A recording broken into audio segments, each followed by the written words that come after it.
Welcome back. We are BRTV's celebration of Small Business Saturday. We're coming to you live from Old Line Fine Wine, Spirits and Bistro, 11,011 Baltimore Avenue, Route 1 in Beltsville, Maryland.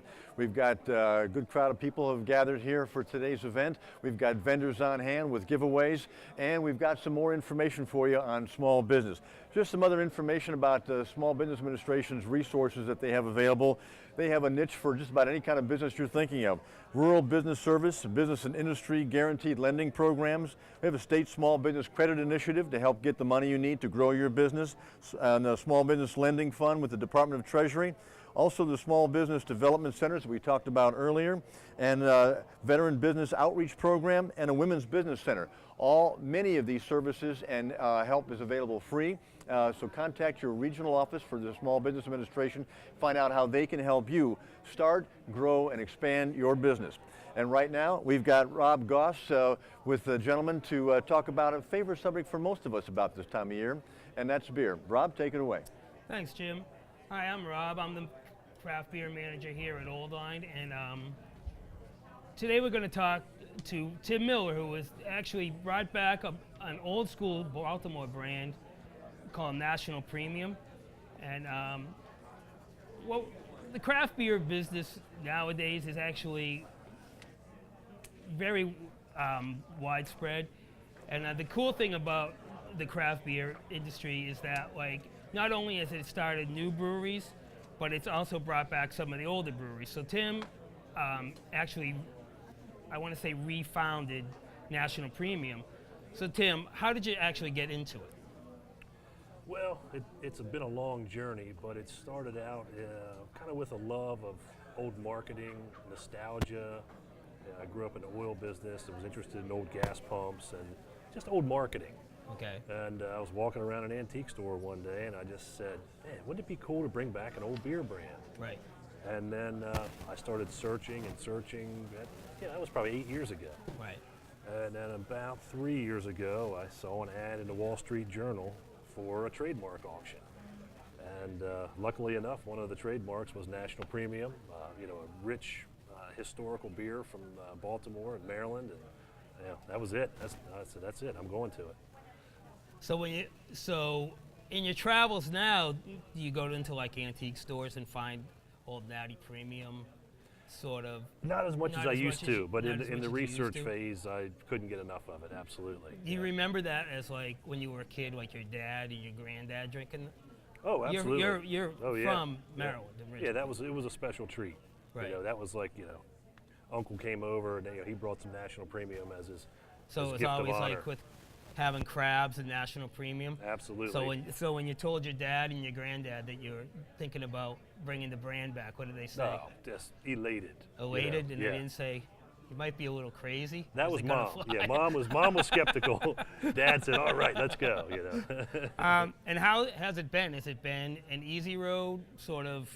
I know it probably has a lot of pratfalls in it. Bringing back anything sort of like that. Was it easy to find somebody to actually step up and brew it?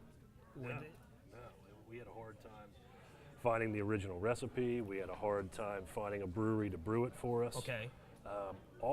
We've had a lot of lucky breaks in this process, and all of them came from just talking to people like this. Okay. Talked to a friend of mine. He said, "Hey, call this guy. He's part of a brewery," and it Right. all sort of came together. But it's easy because when you do what you love, Right. it's not like working. It's not like working. Yeah, it's that's what they say. 24/7. That's all I think about. It's all I do.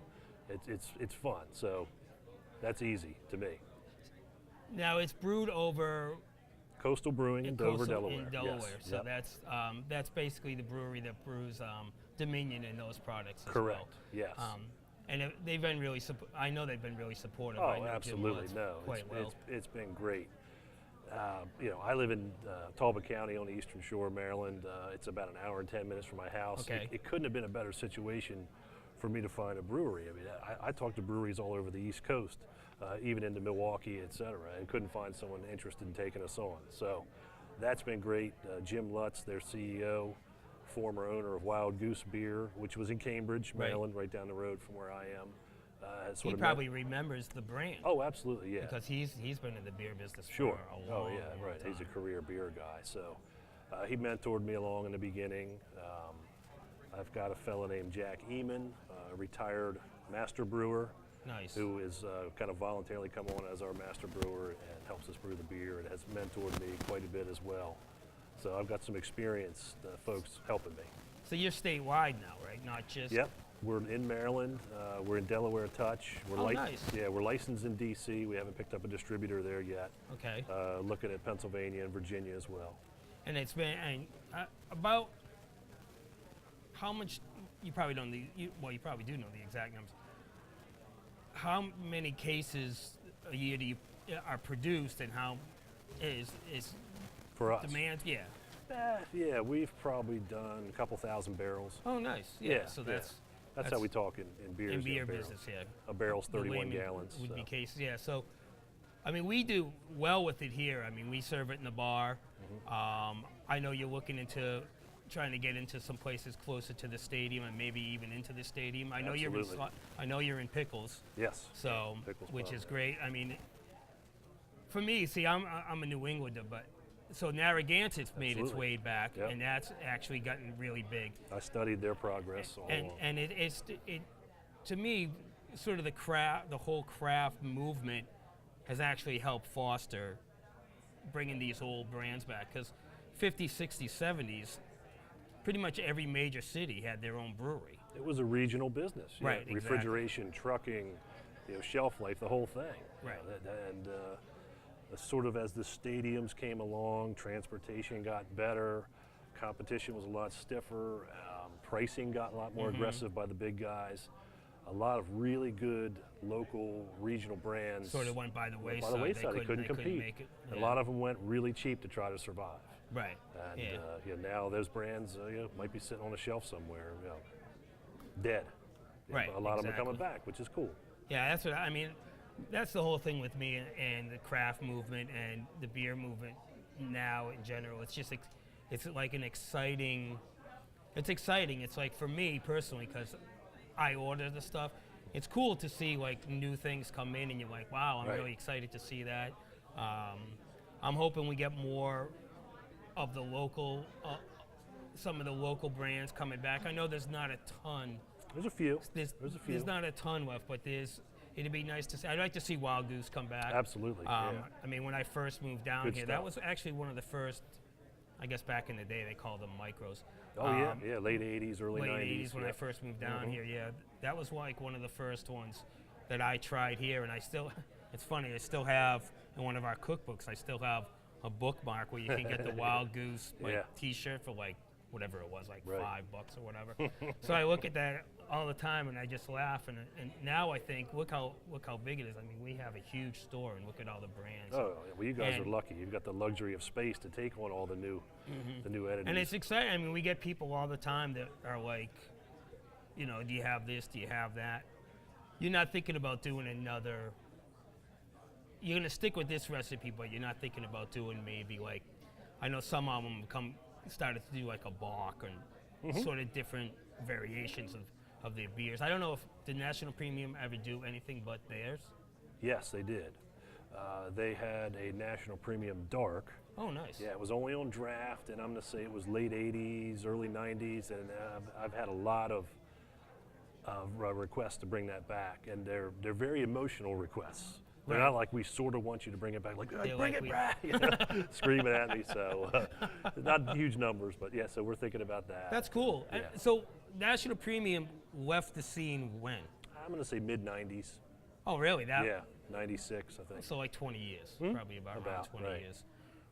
That's cool. So it's a distant enough memory, but it's, Well, I mean, we get people in here relevant. all the time that are like that remember it, and they see it and they're like, "Oh yeah, my dad used to drink that, or my granddad." We serve it in the bar, and we get a lot of old time people. Now I can never pronounce it. More around here, they're people from DC, and they want to bring.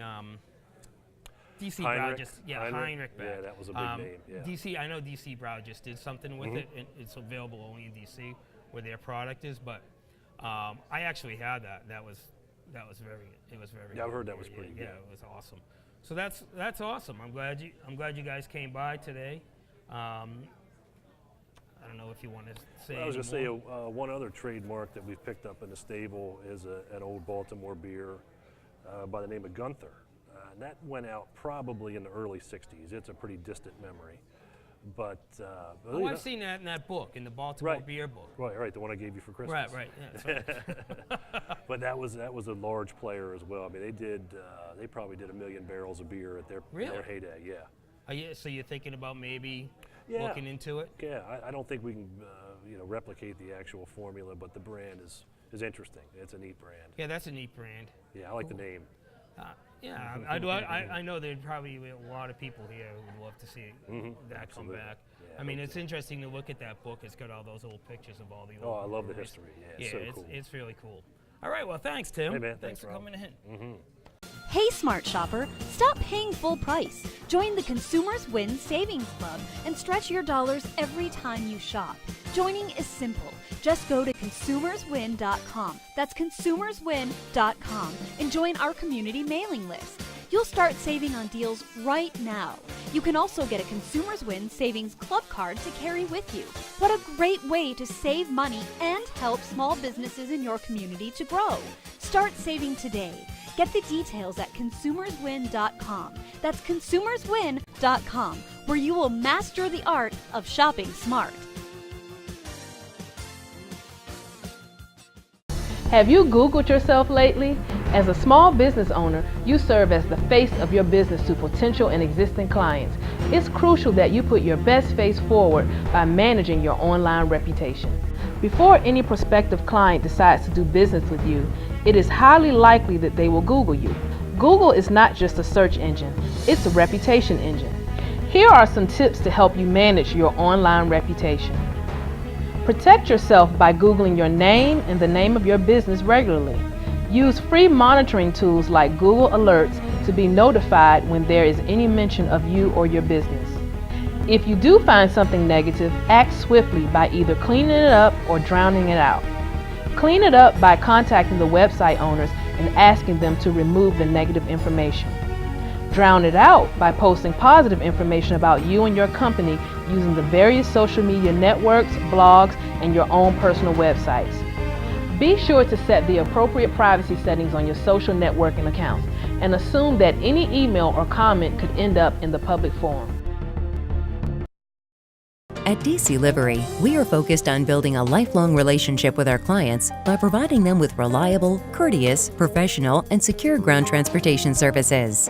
Whether it's a multi-vehicle roadshow, a sedan service for airport transfer, a limousine for corporate or private events, a wedding, or a prom or night on the town, you or your clients can enjoy the luxury and comfort of our meticulously maintained fleet. Wherever your business or travel plans take you, DC Livery can arrange all of your ground transportation with just one phone call. Major metro areas we service are Washington, D.C., New York Tri-State, Chicago, Philadelphia, Boston, Houston, Miami, Los Angeles, San Francisco, Paris, London, and many more in U.S. and worldwide.